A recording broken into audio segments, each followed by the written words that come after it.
Apa harus berpindah kepada guru yang lain? Maka ambil ilmunya, tidak akan habis-habisnya ilmu tersebut. Maka dulu Al-Humaydi dikatakan sebagai murid terkuat terbaik dari Sufyan ibnu Uyainah. Maka berkata Al-Humaydi, jalastu ibna Uyainah tis'a asrata sanah. Maka dia duduk dengan Sufyan ibnu Uyainah. Bismillahirrahmanirrahim. Wassalatu wassalamu ala Rasulillah wa ala alihi wa sahbihi wa man walah. Wa ashhadu an la ilaha illallah wahdahu la syarikalah wa ashhadu anna Muhammadan abduhu wa rasuluh, amma ba'du. Alhamdulillah fi hadzal yaum, yaumul ahad 20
ilmu dan akhlak, maka kenapa harus berpindah kepada guru yang lain? Maka ambil ilmunya, tidak akan habis-habisnya ilmu tersebut. Maka dulu Al-Humaydi dikatakan sebagai murid terkuat terbaik dari Sufyan ibnu Uyainah. Maka berkata Al-Humaydi, jalastu ibna Uyainah tis'a asrata sanah. Maka dia duduk dengan Sufyan ibnu Uyainah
dan kaum muslimin bahwa sebaik-baiknya kitab setelah Al-Quran adalah apa-apa yang disahihkan oleh Imam Al-Bukhari dan Muslim bersama, muttafaqun alaih. Setelah muttafaqun alaih, apa-apa yang berkesendirian di Sahih Al-Bukhari. Setelah apa-apa yang Sahih Al-Bukhari, juga setelah itu di Sahih Muslim. Maka pertanyaan yang lain lagi, lalu kitab apa? Maka kami ingat dulu di Yaman, kitab Syekh kami Muqbil. Karena Syekh kami Muqbil mengeluarkan hadis-hadis di selain Imam Al-Bukhari dan Muslim, dia sahihkan. Maka kitabnya berjudul As-Sahih Al-Musnad mimma laysa fi sahihain. Kumpulan hadis-hadis yang sahih yang dikeluarkan selain Imam Al-Bukhari dan Muslim. Maka Syekh Muqbil memilih hadis-hadis dari Sahih Abi Daud, At-Tirmidzi, An-Nasa'i, Ibnu Majah dan yang lainnya, Imam Ahmad juga di musnadnya. Maka dia pilih hadis-hadis yang sahih. Maka di sini banyak yang mengatakan setelah berkesendirian Imam Muslim, maka kitab Syekh kami Muqbil. Dan begitupun kitab Syekh Al-Albani, kitab As-Sahihah sangat bermanfaat. Kitab-kitabnya para muhaddisin sangat bermanfaat bagi kita. Karena kitabnya berlandaskan hadis-hadis yang sahih. Maka di sini meriwayatkan dari Sufyan ibnu Uyainah. Maka Sufyan ibnu Uyainah barakallahu fikum, dia asluhu min Kufah, summa makatha fi Makkah. Maka dia asalnya adalah Al-Hilali Al-Kufi. Kemudian dia belajar di Makkah dan tinggal di Makkah dan mengajar di Makkah. Maka oleh sebab itu Abdullah bin Zubair tadi sanadnya dia Al-Makki nasabnya. Karena dia tinggal di Makkah dan belajar dari kecil kepada Sufyan ibnu Uyainah. Adapun Ibnu Uyainah maka dia asalnya dari Kufah. Dan dia ma'ruf dengan rohal, penuntut ilmu dari kecil. Maka disibukkan dirinya untuk menuntut ilmu semenjak kecil. Kemudian di akhirnya dia mendapatkan ilmu di Makkah dari ilmu hadis dan duduk di Makkah mengajar ilmu hadis. Dan dia hidup di tabaqah as-saminah, maknanya tabaqah dari al-wusta min itba' at-tabi'in. Maka dia hidup di tabaqah pertengahan dari itba'ut tabi'in. Maka pada zaman itu di Mekkah Sufyan ibnu Uyainah menjadi imam, dan di Madinah Imam Malik ibnu Anas menjadi imam fil Madinah.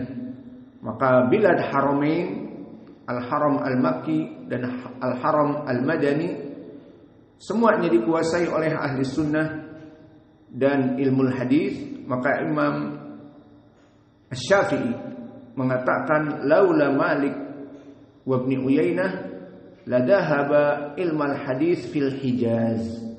Maka dia bersyukur seandainya tidak dijadikan oleh Allah Imam Malik mengajar di Madinah dan Imam Sufyan ibnu Uyainah di Mekkah, akan hilang ilmu hadis di Hijaz. Di mana Hijaz? Hijaz sekarang di Saudi. Dua haramain Mekkah dan Madinah itu dikuasai oleh ahli sunnah pada zaman itba' at-tabi'in. Adapun kedudukan Sufyan ibnu Uyainah maka sudah tidak butuh ditanyakan lagi. Berkata Abu Hatim, thiqatun imam. Maka dia thiqatun imam, di atas derajat thiqah. Wa asbatu ashabi Zuhri Malik wa Ibnu Uyainah. Maka orang yang paling kuat periwayatannya dari Imam Az-Zuhri adalah di antaranya Imam Malik dan Sufyan ibnu Uyainah. Dan juga dulu belajar Sufyan ibnu Uyainah bersama Amr ibnu Dinar. Oleh sebab itu dia menjadi orang terkuat dari muridnya Amr ibnu Dinar.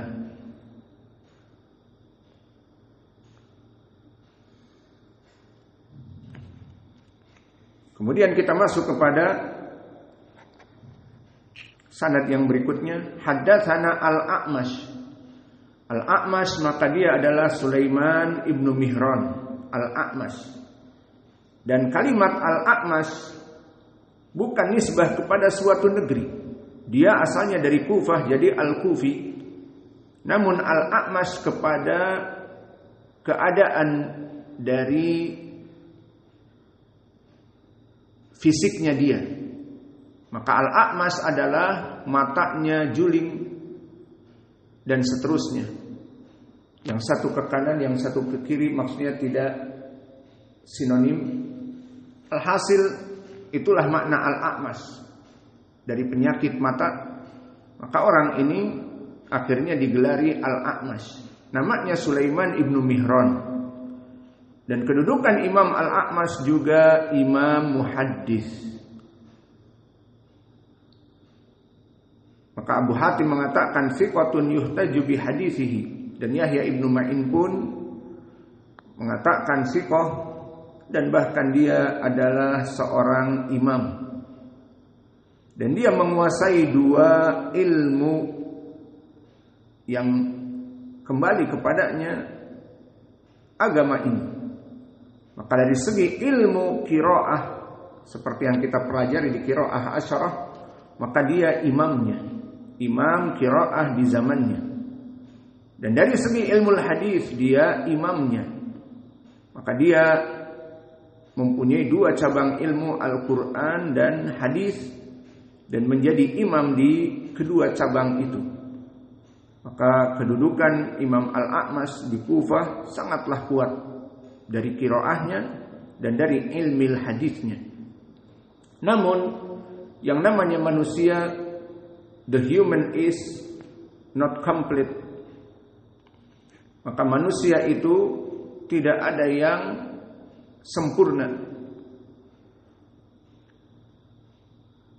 Maka Allah menjadikan pada Al-A'mash kekurangan, namanya juga manusia. Nabi Muhammad SAW bersabda, kullu bani Adam khata'. Seluruh bani Adam itu mempunyai kekurangan, kesalahan. Maka Imam Al-A'mash dengan ilmu yang sangat luas di Al-Quran dan Sunnah, maka dia seorang mudallis. Maka tertimpa dengan permasalahan at-tadlis, maka dia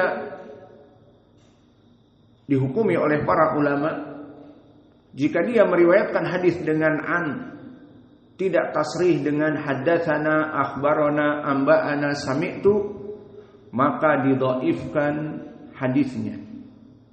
Kecuali dari 3 asy-syaikh yang dia banyak mengambil ilmu darinya min asbatin nas. Siapa? Pertama, Ibrahim ibnu Yazid An-Nakhai. Kedua, Syaqiq ibnu Salamah Abu Wa'il. Catat. Ketiga, Abi Saleh As-Samman. So you know Ibrahim, you right? Al-A'mas mudallis. If he said an, so his hadith is weak. Exception, if he said an and not said sami'tu, and not said haddathana, and not said amba'ana. Exception in the 3 of the teacher, because the 3 teacher he reported from them too much min asbatin nas. So the first is Ibrahim ibnu Yazid An-Nakhai Al-Kufi, and the second Abu Wa'il Syaqiq ibnu Salamah, and the third Abi Saleh Dakwan As-Samman. You right? Ready? Idan makna dalik ida al-A'mas qala mathalan fi sunan Abi Dawud atau Tirmidzi atau Ibnu Majah atau Nasa'i an fulan ibnu fulan fa idan khalas hada sanad dhaif hatta ya'ti bi sanadin akhar al-A'mas ya'ti bi lafadh haddatsana aw akhbarana, walakin idza lam yujad fa hada sanad dhaif illa idza mathalan al-A'mas qala an Ibrahim ibni Yazid An-Nakhai an Abi Wa'il Syaqiq ibnu Salamah aw an Abi Saleh Dakwan As-Samman fa hada sanad muttasil illa bi salasa rijal haula muttasil. Maka maknanya Al-A'mas jika ada di sanad selain Sahih Al-Bukhari dan Muslim, misalnya di Sunan Abi Dawud, At-Tirmidzi, An-Nasa'i, Ibnu Majah, Imam Ahmad dan yang lainnya, maka sanadnya itu jika dia mengatakan an fulan, contohnya misalnya Al-A'mas mengatakan an Sa'id Al-Maqburi misalnya, atau siapa saja, maka kalimat an di sini menyebabkan sanadnya terputus jadi dhaif. Kecuali kalau dia mengatakan haddatsana atau sami'tu baru disahihkan. Kecuali dia mengatakan an dari 3 guru. Siapa tadi? Ibrahim ibnu Yazid An-Nakhai dan Syaqiq ibnu Salamah Abu Wa'il, dan yang terakhir Abu Saleh Dakwan As-Samman.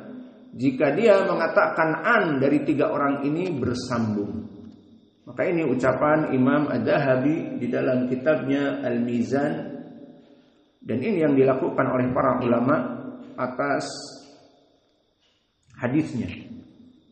Maka the human is not perfect. Manusia itu tidak sempurna dalam berbagai hal, karena Nabi bersabda kullu ibni adam khata' wa khairul khata'ina at-tawwabun. Seluruh Bani Adam itu tidak lekang dari dosa, tidak lekang dari kesalahan, tidak lekang dari kekurangan. Allah berfirman khuliqal insanu dha'ifa. Asal dari manusia itu diciptakan dalam keadaan dhaif. Maka dia meskipun imam, sepandai-pandainya tupai melompat, pasti akan jatuh juga. Iya. Makanya di sini tidak ada manusia itu sempurna. The human is not perfect. Tidak ada manusia yang sempurna. The perfect is Allah. Yang sempurna itu hanya Allah Jalla wa Ala. Idan la yujad ahadun minan nas ma'sum minad dunub wa lam yujad ahadun minan nas ghairu khata' wa mutakamil, Allah faqat huwal kamal. Maka Allah yang maha sempurna. Maka inilah Al-A'mas, imam ilmu qiraah dan imam qiraah sab'ah dan juga imam dari ilmu hadis. Kemudian Al-A'mas di sini an-anahnya tidak berpengaruh. Nah, di sini kok Imam Al-Bukhari mengatakan tidak berpengaruh di sini. Karena Imam Al-Bukhari telah memeriksa riwayat dari Al-A'mas dan para ulama telah sepakat dengan kesahihannya. Kemudian meriwayatkan dari Abdullah ibnu Murrah Al-Hamdani. Maka Abdullah ibnu Murrah Al-Hamdani fi tabaqah as-salisah. Dan tadi Al-A'mas di tabaqah yang kelima. Dan tabaqah yang kelima adalah tabaqah dari tabi'i shaghir, tabi'i yang kecil. Adapun sekarang dia meriwayatkan dari Abdullah ibnu Murrah di tabaqah yang ketiga dari al-wusta minat tabi'in. Maka dia meriwayatkan dari pertengahan dari para tabi'in. Abdullah ibnu Murrah di sini Al-Hamdani Al-Kufi. Maka dia asalnya dari Kufah.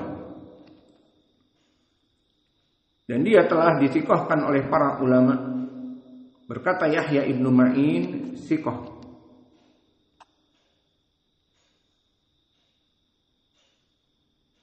Dan berkata An-Nasa'i thiqah. Dan berkata Abu Zur'ah thiqah. Maka dia dithiqahkan oleh para ulama seperti An-Nasa'i, Abu Zur'ah, Yahya ibnu Ma'in. Maka dia adalah rawi yang thiqah. Kemudian meriwayatkan Abdullah ibnu Murrah an Masruq. Maka siapa Masruq?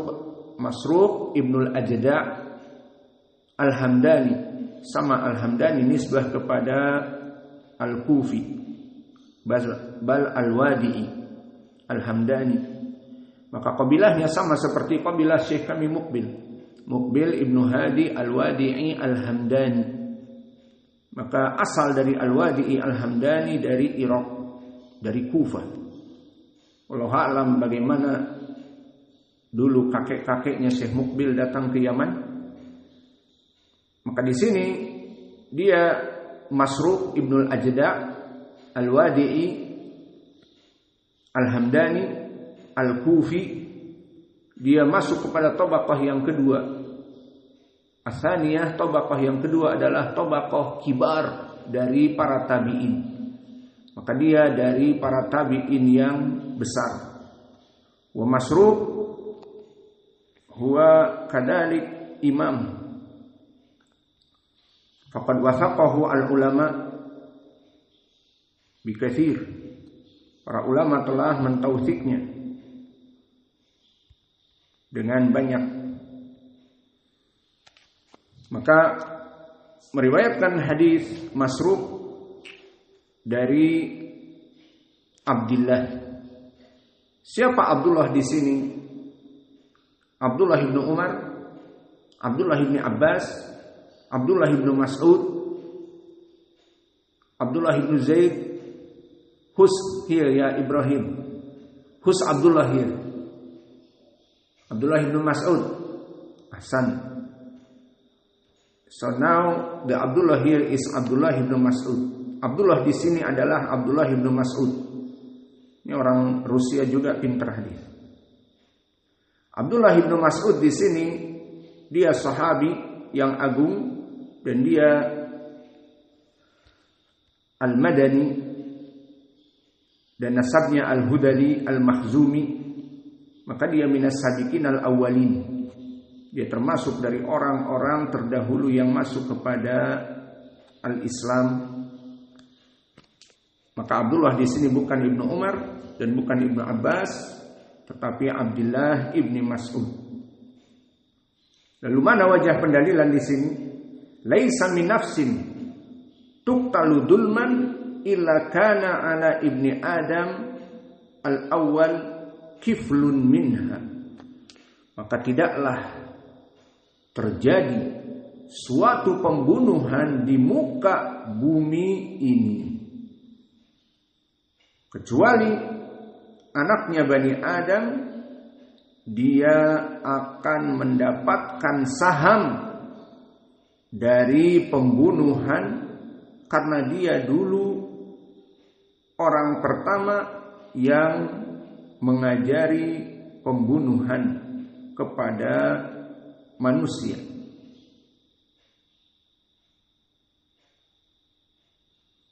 Allahul musta'an. Maka di hadis ini, laisa min nafsin tuqtalu dulman ila kana ala ibni adam awal kiflun minha li'annahu awal man sanna al-qatla awalan.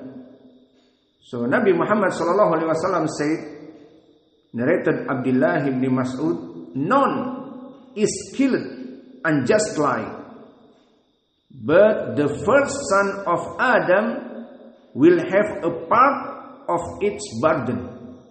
So Sufyan said a part of its blood, because he was the first to establish the tradition of murdering. Maka hadis ini menjelaskan bagaimana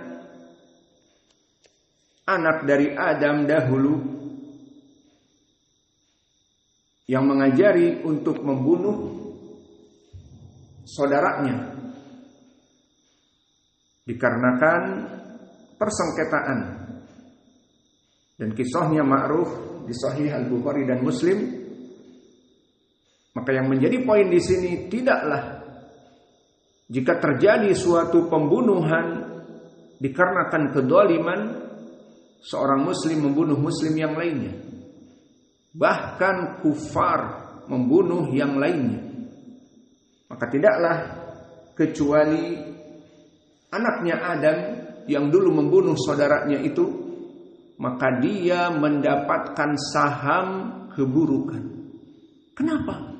Padahal sudah lama meninggal. Pembunuhan terjadi pada hari ini karena perampokan, kedoliman, karena iri dan dengki, membunuh saudaranya, tetangganya.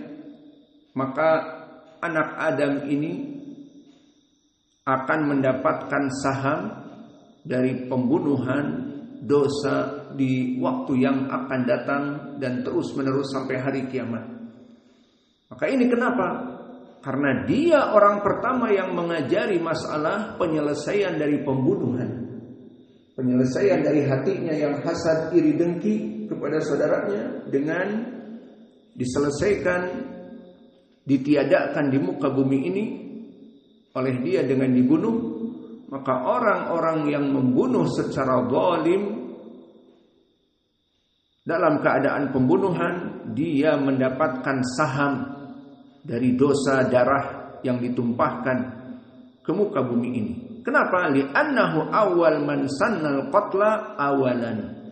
Karena dia adalah orang pertama yang mensunahkan dan mengajarkan kepada manusia tentang permasalahan pembunuhan ini. Maka inilah balasan bagi mereka orang-orang yang melaksanakan pertama kali perbuatan dosa ataupun kebid'ahan. Maka di sini sesuai dengan hadis yang diriwayatkan oleh Imam Muslim dari Abi Hurairah, man sanna fil Islam sunnatan sayyi'atan fa alaihi wizruha wa wizru man amila biha la yanqusu min ujurihim syai'a. Maka di dalam hadis ini disebutkan, barang siapa yang melaksanakan sunnah yang buruk seperti anaknya Bani Adam ini yang membunuh saudaranya, belum ada yang namanya dulu pembunuhan secara zalim kepada saudaranya, belum ada. Maka dialah pertama kali orang yang mengajarkan bagaimana menyelesaikan rasa iri dengki kepada saudaranya dengan ditiadakan di muka bumi ini, sehingga dia tidak melihat lagi kemungkaran ataupun tidak melihat lagi orang yang dia benci, maka dengan dibunuh, maka semua pembunuhan yang ada di muka bumi setelahnya diikuti oleh next generation dari cucu-cucunya, maka dosa pembunuhan itu kembali kepadanya. Sesuai hadis tadi, man sana fil Islam sunatan sayyi'atan, man sana sunnatan sayyi'atan fa alaihi wizruha wa wizru man amila biha. Maka barang siapa yang mencetuskan pertama kali perbuatan bid'ah atau kemaksiatan seperti pembunuhan, maka next generation orang-orang yang mengambil ilmu pembunuhan itu, dia akan mendapatkan dosa seperti dosa orang yang melaksanakan. Berarti berapa dosa dari pembunuhan di muka bumi ini, dia mendapatkan wizrun, mendapatkan keburukan.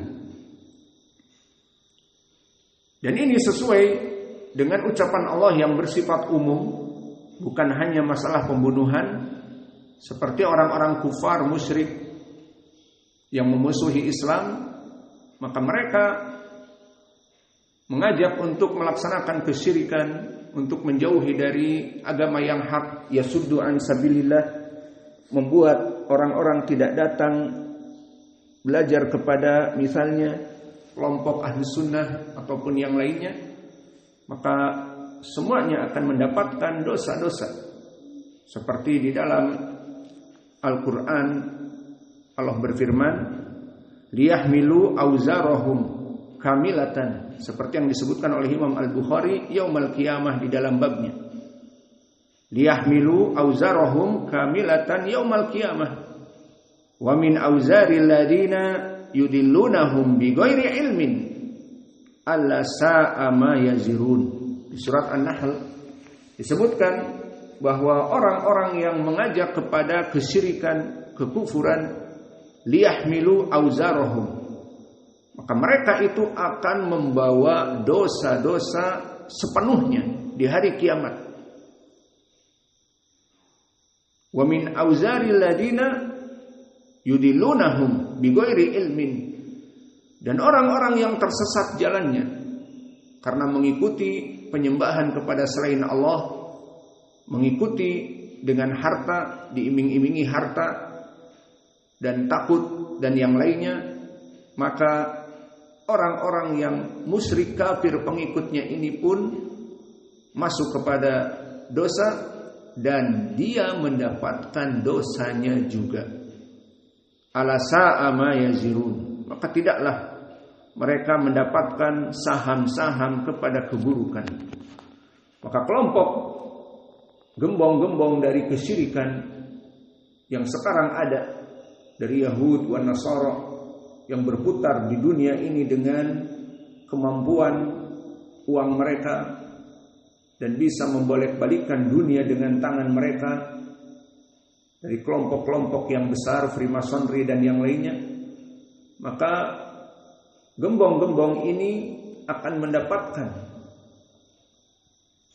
keburukan dari para pengikut. Maka para pembebek, para pengikut, mereka masuk api neraka karena kesyirikan dan manfaat duniawi yang mereka dapatkan. Maka orang-orang gembong ini pun mendapatkan dosa-dosa dari perbuatan tersebut. Maka ucapan mereka, kekufuran, menyebabkan mereka memikul dosa-dosa dengan sepenuh-penuhnya pada hari kiamat kelak. Dan dari sebagian dosa-dosa orang-orang yang mereka sesatkan, yang tidak mengetahui sedikit pun bahwa mereka disesatkan karena diiming-imingi harta, diiming-imingi tahta dan wanita, maka ingatlah, amat buruklah dosa yang mereka pikul itu. Maka ayat ini dijadikan oleh Imam Al-Bukhari juga sebagai pendalilan bagaimana anak dari Ibni Adam yang membunuh pertama kali dia akan mendapatkan wizrun, akan mendapatkan dosa yang mengalir terus, amal jariah kepada dia dari dosa-dosa tersebut. Kenapa? Li'annahu awal man sannal qatla awalan. Karena dia orang yang pertama kali mencetuskan untuk penyelesaian membunuh orang yang dia hasadi. Maka segala pembunuhan di muka bumi ini yang tercetus dikarenakan kedoliman, itu akan kembali dosanya kepada yang mencetuskan dari anaknya Adam ini. Allahul musta'an. Maka faedah dari hadis ini, awas, janganlah kalian mengajari kepada keburukan. Kebalikannya, jika kalian mengajari kepada kebaikan, maka next generation akan menghidupkan sunnah yang termatikan, akan melaksanakan sunnah-sunnah yang dulu dia tidak ketahui, maka kamu mendapatkan pahala yang besar. Sesuai dengan hadis tadi, man sanna fil Islam sunnatan hasanatan fa alaihi ajruha wa ajru man amila biha la yanqusu min ujurihim syai'a. Barang siapa yang mensunahkan perkara yang dia tadinya ada sunnah namun dimatikan seperti adzan awal, sudah tidak ada lagi sekarang kita dengar di Dharmasraya dan banyak tempat, kita pun sering ke Padang tidak mendengar, di Depok, di Jakarta, dan di Bandung dan yang lainnya. Sekarang memang sudah tidak terdengar adzan awal. Maka kita mempertahankan itu di masjid ini. Maka kita menghidupkan sunnah. Maka orang-orang yang datang setelah kita dan terus menjaga sunnah ini akan mendapatkan pahala kita di sini. Dan salat dengan sandal, semua di masjid-masjid di seluruh dunia tidak melaksanakan ini, dan sebagian mengatakan bid'ah. Padahal Nabi mengatakan sallu fi ni'alikum khaliful yahud. Salatlah dengan sandal-sandal kalian menyelisihi Yahud dan Nasara, di riwayat An-Nasa'i dari Shaddad ibnu Aus, disahihkan oleh Syekh kami Mukbil. Maka kita menghidupkan sunnah yang termatikan ini, kita meninggal dan orang-orang melaksanakan terus sunnah, menghidupkan sunnah ini, kita mendapatkan pahala. Dan semua ilmu yang kita pelajari, kemudian kalian mempelajarinya dan mengajarnya, kita akan mendapatkan pahala.